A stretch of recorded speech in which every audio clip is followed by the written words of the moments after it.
오늘은 티베트 불교 수행 중에서 가장 효과가 있고 가장 빨리 효과가 나타나는 수행이 육례 수행이 아닌가 하는 생각이 듭니다. 그래서 또 육례 수행도 그렇고 죄 수행도 그렇고 다 여성 수행자들이 그 수행을 통해서 성취를 해가지고 전수한 그런 수행입니다. 그래서 제가 대만에 처음 티베트 밀교를 이제 접하기 시작했을 때 육례 수행이라는 것이 이제 그 수행을 참석을 하면 12번을 참석을 하면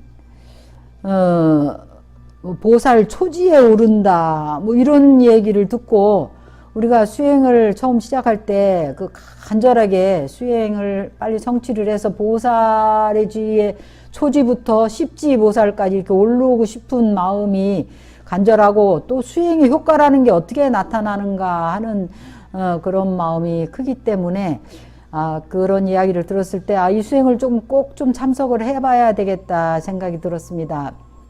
그리고 또 중요한 것은 그 육례 수행을 하면은 그 업장이 빨리 소멸되고 우리가 사막도 그러니까 전생과 이생에 특히 이생에 지은 업에 의해서 사막도의 과보를 받을 것을 미리 땡겨 받을 수 있다고 그렇게 사람들이 얘기를 해서 나도 그 수행을 꼭 좀 참석을 해야 되겠다 생각을 해서 대만에서 제가 6번을 참석을 했어요. 12번을 참석을 하면 초지에 오른다는데 6번을 참석을 하고 또 우리 한국에서도 까르푸 부처 모시고 육례 수행도 하고 또 우리 라마들 모시고도 하고 이렇게 한 적이 있습니다. 그래서 우선 육례 수행에 대해서 좀 소개를 해보고 싶은데요. 육례 수행이라는 것은 팔관제계 단식 수행입니다. 팔관제계라는 것은 우리가 특히 스님들이 이제 재가불자들은 5개를 받고 스님들이 처음 출가를 하게 되면 3인이 10개를 받게 되는데 그 중간에 8가지 계를 받는 거예요. 제가 5개와 더불어서 그 3가지는 높은 침상에 자지 않고 또 금은보화 이런 것을 지니지 않고 또 가무 춤과 노래를 즐기지 않는다는 그 스님들의 3인 3인이계에서 이제 따와 그 3가지를 지키는 하루낮 하룻밤을 지키는 팔관제계 수행인데 그것을 이제 단식을 하면서 팔관제계를 지키는 거기 때문에 그래서 팔관제계 단식 수행이라고 합니다. 그 이 팔관제계 단식 수행, 육례 수행이 어떻게 생긴 거냐면 그 아프가니스탄의 공주가 이름이 겔롱마 빠모라는 공주가 있었다고 그래요. 근데 그 공주가 문둥병에 걸렸습니다. 지금도 여러분들이 인도 가보면은 아시겠지만 지금도 문둥병 환자들이 엄청 많습니다. 인도에는. 그래서 이제 공주가 문둥병에 걸리니까 그 문둥병을 전염되는 거잖아요. 그래서 왕궁에서 쫓겨났습니다. 쫓겨나가지고 외딴 곳에 있으면서 이제 너무 고통스럽잖아요. 너무 괴롭고 고통스러워서 관세음보살님한테 기도를 했어요. 그때 무슨 기도를 하냐면 관세음보살님의 대표적인 기도가 뭐겠습니까? 신묘장구 대다라니는 바로 뒤에 계시는 천수천왕 관세음보살님의 심주, 그거는 신묘장구 대다라니에요. 지금 나오는 음악 나모 라트나트라야야 나모 아야잖아. 이거는 신묘장구 대다라니고 또 관세음보살님이 사비 관세음보살님이 있습니다. 가운데 여유주를 들고 계시면서 그 수정구슬과 염주, 그 수정염주를 들고 계신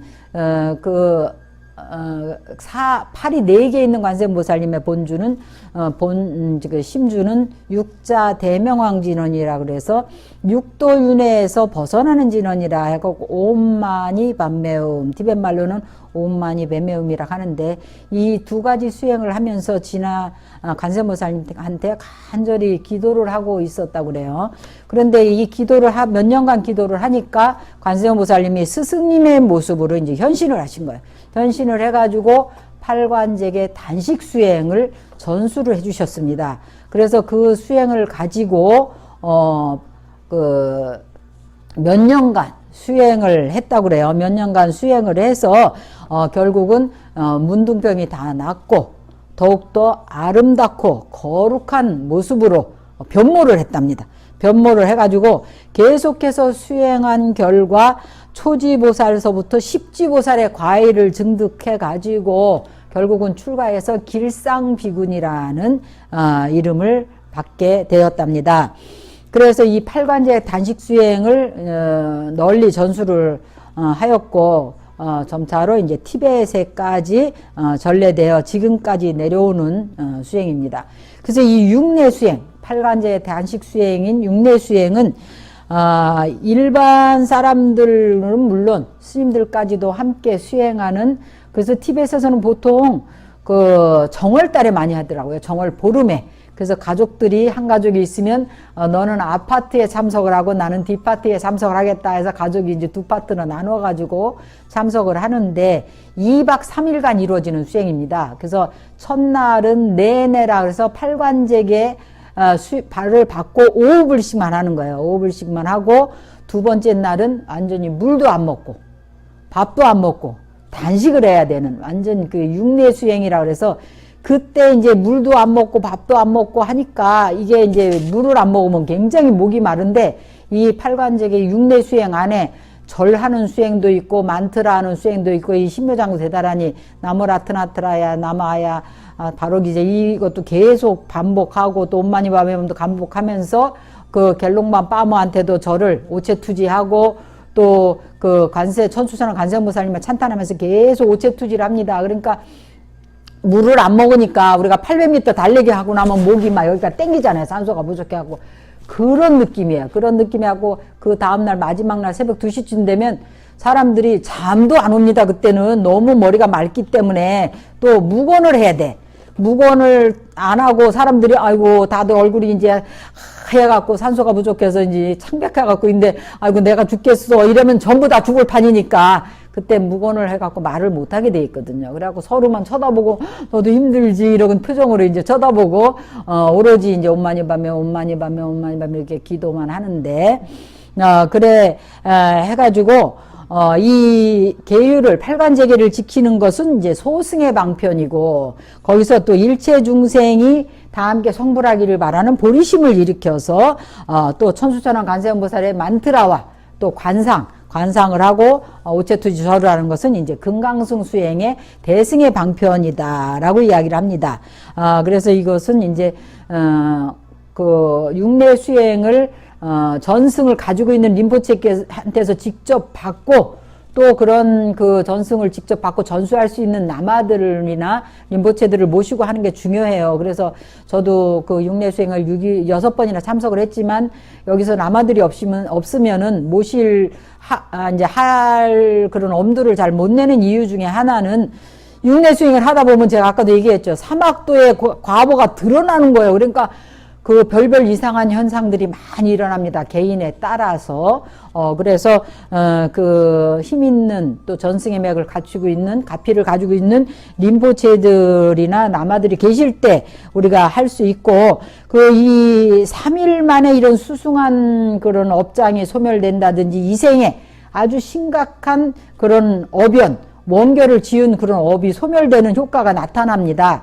저는 6번을 참석할 때마다 그런 효과가 다 나타나고 제가 가장 절실한 소원이 성취되는 그런 거를 다 봤는데 그런 것이 바로 이 전승조사들의 그런 가피에 의해서 법맥의 가피에 의해서 그게 나타난다고 합니다. 그래서 이 육내 수행은 티베트 불교 수행 가운데서 재가나 출가를 막론하고 누구나 할 수 있는 가장 수승하고 효과적인 이생의 업장이 소멸되고 전생의 원결도 풀어지고 또 이생의 가장 간절한 소원도 성취할 수 있는 천수천왕 관세음보살님의 가피에 의해서 천원될 수 있는 그런 수행이라고 할 수 있습니다.